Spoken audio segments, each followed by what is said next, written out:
Quick question for Jehovah's Witnesses. Today is March 22nd, 2016, the day before the Jehovah's Witnesses will celebrate communion. Of course, hardly anybody partakes of it. But if you want to get into a Bible study with a Jehovah's Witness, this would be a good event to attend. And boy, do I have a good question for you. Unfortunately for the Watchtower, the most condemning information about the Watchtower often comes from the Watchtower itself.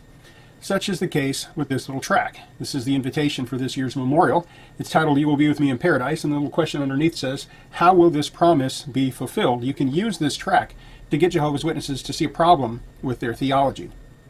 The information on the inside of the tract reads, "In the hours before he died, Jesus assured his faithful apostles that they would be with him in his heavenly kingdom."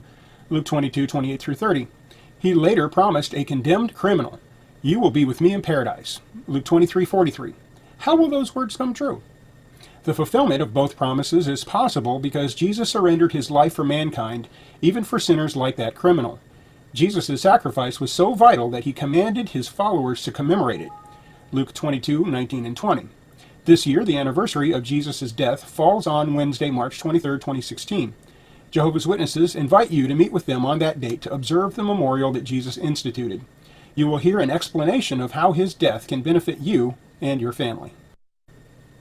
Notice, this little tract says that Jesus made two promises, one to his faithful apostles and the other to the criminal who died next to him. The promise made to the faithful apostles is that they will be with him in his heavenly kingdom. The promise made to the criminal is that he will be with him in paradise. Remember, these are promises. When someone comes up to talk to you after the service, ask about the context of the statement, "You will be with me in paradise," found in Luke 23:43. Ask who said it to whom and what were the circumstances.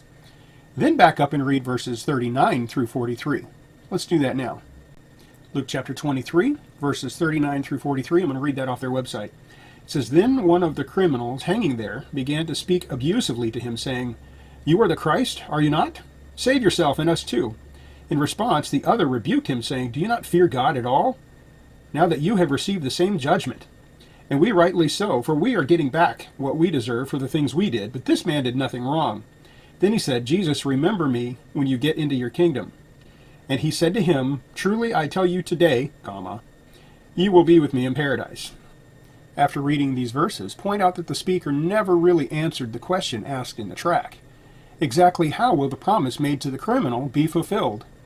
When will Jesus be with the criminal in paradise? If you're familiar with Watchtower theology, you may see the problem here. According to the Watchtower, Jesus will not be in paradise, which is thought to be on earth, but instead he will be in heaven ruling over the earth. At the same time, the Watchtower does not teach that the criminal is one of the anointed, thus he will not be in the heavens with Jesus, but instead he will be on earth in a paradise. That being the case, exactly how is the criminal expected to be with Jesus? If the Jehovah's Witness is starting to see the problem here, they may try to change the subject to the cross, or whether or not the comma goes before or after the word "today" in Luke 23:43. Don't let them change the subject. This does not address the question. If Jesus promised the criminal that he would be with him, and Jesus is in heaven, then the criminal would expect to be in heaven. Again, if Jesus promised the criminal that he would be with him, and the criminal wakes up on earth, Jesus still promised that he would be with him.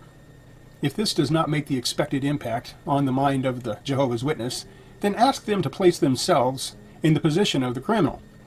How disappointed would you be if you woke up on earth only to find out that Jesus did not fulfill his promise to be with you?